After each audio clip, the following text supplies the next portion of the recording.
ఉషోదయం ప్రేమించు కాపరి ఉషా కిరణాలు ఉదయకాలపు వాక్య ధ్యానమునకు మిమ్మల్ని ఆహ్వానిస్తున్నాం. ప్రార్థన. మా స్తుతులకు ఆధారభూతుడు అయిన గొప్ప దేవ, ఈ ఉదయకాల సమయానికై వందనములు స్తోత్రములు చెల్లించుకుంటున్నాం. తండ్రి, మమ్మల్ని ప్రేమించి నీ కృపచేతనైన కాచి నడిపించిన విధానాన్ని బట్టి వందనాలు చెల్లించుకుంటున్నాం. ఇంతవరకు నీ సహాయం ఇస్తూ ప్రతిదినము నీ యొక్క హస్తమును, నీ యొక్క రెక్కల చాటును మమ్మల్ని దాచుతూ నీ యొక్క కృపలో మమ్మల్ని బలపరుచిన విధానాన్ని బట్టి వందనాలు. ఈ ఉదయకాలమున నీ వాక్యము చేత మాతో మాట్లాడమని, వినగలిగిన చెవిని, గ్రహించుకునే మనస్సును అనుగ్రహించి ఆశీర్వదించమని యేసు పరిశుద్ధ నామమున అడిగి వేడుకుంటున్నాను పరమ తండ్రి, ఆమేన్.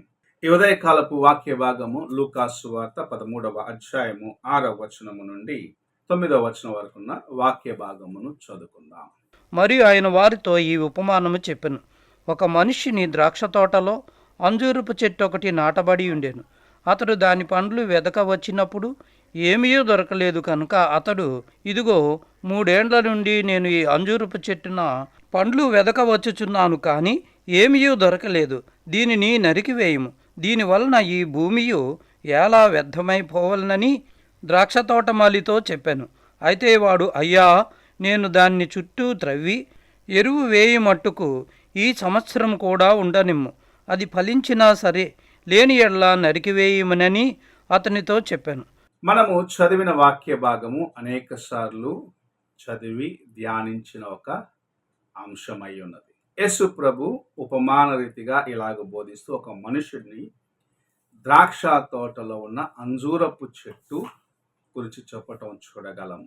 3 సంవత్సరములుగా ఆ యజమానుడు ఆ తోటలో ఉన్న అంజూరపు చెట్టులో ఏదైనా ఫలం ఉంటుందా అని వెతుకుచూ అక్కడికి వచ్చినప్పటికీ ఫలము లేని ఒక స్థితిని చూడటము మనము వాక్య భాగంలో చూడగలం.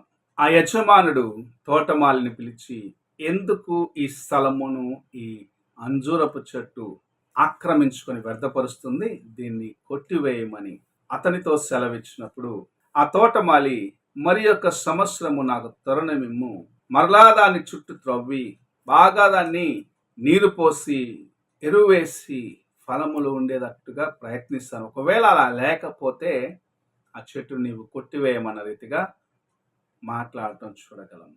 ఈ ఉపమానము మనకు నేర్పిస్తున్న కార్యము, మనము ఫలభరితమైన స్థలములో ఉంటూ కూడా అనేక సార్లు మన చుట్టూన్న వారు ఫలం ఇచ్చేవారిగా ఉన్నారు. అయితే నేను ఆ అంజూరపు చెట్టులాగా ఆ స్థలమును ఆక్రమించుకొని ఫలములు లేని వారిగా ఉన్నట్లయితే ప్రభు ఒక్క దినము ఇతనికి ఇచ్చే తరుణములు వ్యర్థము గనుక అతనిని అక్కడ నుండి తీసివేయము అని చెప్పగలిగిన ఒక స్థితికి మనం వెళ్ళగలమని దేవుని యొక్క వాక్యం ద్వారా హెచ్చరించబడుచు ఉన్నాం.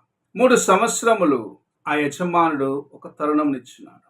3 సంవత్సరములు ఆ అంజూరపు చెట్లు ఏదైనా ఫలం ఉంటుందని వెతుకుతూ వచ్చినాడు, కానీ అతనికి ఏమీ దొరకలేదు.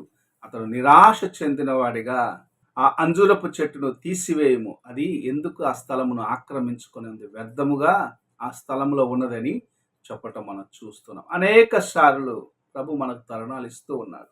నీకు ఇచ్చిన తరుణం మరి ఒక వ్యక్తికి ఇచ్చినట్లయితే ఆశీర్వాదకరముగా ఉంటుంది అన్న ఆలోచన దేవునికి రాకముందే నీ జీవితమును మార్చుకోవాలని ప్రభు ఈ ఉదయకాల సమయంలో మాట్లాడుచూ ఉన్నాడు. ఎన్ని తరుణములను ఇచ్చినాడో, ఎన్నిసార్లు ప్రభు నిన్ను హెచ్చరించినాడో, ఎంతగా ప్రభు నిన్ను మరలా ఒక తరుణం నుంచి లేవనెత్తుతున్నాను అన్న రీతిగా పైకి లేపినాడో నీవు ఆలోచించుకోవాల్సిన వ్యక్తిగా ఉన్నావు.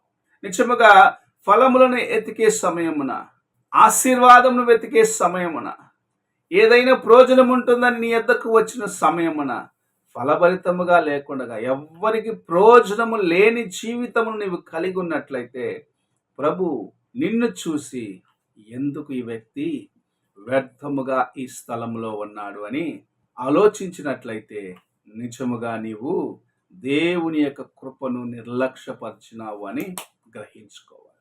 అందుకే ప్రభు మనతో ఈ ఉదయకాల సమయంలో మాట్లాడచ్చు ఉన్నారు. నీకు ఇచ్చిన తరుణములను నీవు సద్వినియోగపరచుకో. నీవు పొందుకున్న ఆశీర్వాదములు, నీవు పొందుకున్న మేళ్ల ద్వారాగా ఇతరులను కూడా దేవుని కోసము సంపాదించుము, వారిని దేవుని కోసం ఆదాయము చేయము అని ప్రభు సెలవిస్తూ ఉన్నాడు. నా వరకు బాగుంటే చాలు, నా యొక్క ఆకులు పచ్చగా ఉంటే చాలు, ఎన్నో ఆశీర్వాదకరముగా పచ్చగా ఉంటే చాలు అనుకుంటూ ఫలము లేని వ్యక్తిగా నీవు ఉండకుండా ఈ దినము నుండి అయినా దేవుని కోసం ఫలమిచ్చే ఆ అనుభవంలోకి రావాలని ప్రభు ఆశిస్తూ మాట్లాడుచూ ఉన్నాడు. ఎన్నిసార్లు ఆ తోటమాలిలాగా ప్రభు నీ కోసము తండ్రి దగ్గర విజ్ఞాపన చేస్తున్నాడు.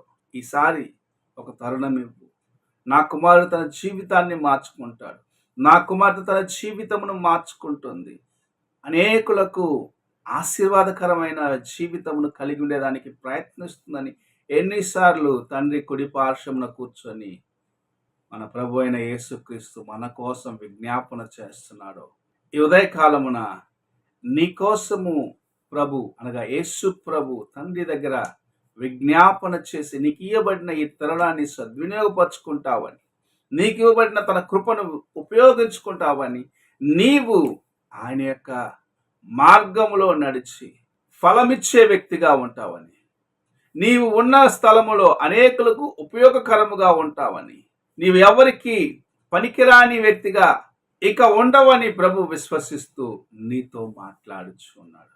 నీకు ఇచ్చిన తరుణాన్ని సద్వినియోగపరచుకోమని సెలవిస్తూ ఉన్నాడు. వ్యర్థముగా నీకు ఇవ్వబడిన స్థలమును అనగా నీకు ఇవ్వబడిన తరుణములను నిర్లక్ష్యపరుచుకుంటూ నీవు అలాగనే జీవించినట్లయితే నిజముగా దేవుని యొక్క కృపను నీ జీవితములో నీవు పోగొట్టుకుంటావు. దేవుని యొక్క సహాయమును ఆయన నిన్ను ఆశీర్వదించి అనేకులకు ఉపయోగపడే ఒక స్థలములో నిన్ను ప్రభు ఉంచినప్పుడు ఫలము లేకుండా ఇంకా ఇతరులకు ఆటంకముగా నీవు అక్కడ ఉన్నట్లయితే ఒక దినమున ప్రభు చూస్తూ ఊరకొండక తన యొక్క తోటమాలి దగ్గర చెప్పవచ్చేమో, ఇతడు ఇక్కడ ఉండటం వ్యర్థం, ఇక్కడ నుండి తీసివేయమని. దేవుని యొక్క కోపము నీపైకి రాకముందే నీ జీవితమును మార్చుకో, నీకు ఇవ్వబడిన తరుణమును సద్వినియోగపరచుకో, నీ చుట్టూ ఉన్న వారికి ఆశీర్వాదకరముగా ఉండు, నీ యొద్ద ఫలము వెతికే వారికి ఫలమిచ్చే జీవితమును కలిగి ఉండు, దేవుని కొరకు నమ్మకముగా జీవించు. ప్రార్థన చేసుకుందాం. మమ్మల్ని మిక్కిలిగా ప్రేమిస్తున్న పరలోకపు తండ్రి, ఈ ప్రాతః కాలంన నీవు మాకు అనుగ్రహించిన ఈ గొప్ప కృపను బట్టి వందనాలు చెల్లించుకుంటాం. నీ తోటలో ఉండేదానికి మాకు సహాయం చేసినావు, మమ్మల్ని నాయన ఎన్నుకున్నావు. నీ తోటలో ఉంటూ ఇతరులు ఫలిస్తుండగా ఫలము లేని అనుభవంలో మేము ఉండకున్నట్లుగా నీ వైపు చూసి ఫలములు కలిగి ఇతరులకు ఆశీర్వాదకరముగా ఉండే జీవితమును మాకు అనుగ్రహించుమని, ఇంతవరకు లేని ఎడల ఈ దినము నుండి అయినా నీలో నాయన ఫలించేవారిగా, ఇతరులకు ఆశీర్వాదకరముగా ఉండేవారిగా మాకును సహాయం చేయమని యేసు పరిశుద్ధ నామమున అడిగి వేడుకుంటున్నాను పరమ తండ్రి, ఆమేన్. తండ్రి అయిన దేవుని ప్రేమ, కుమారుడైన క్రీస్తు కృప, ఆదరణకర్తైన పరిశుద్ధాత్మిక సహవాసము ఇప్పుడును ఎల్లప్పుడూ తోడై ఉండి సదాకాలము నడిపించును గాక. ఆమేన్.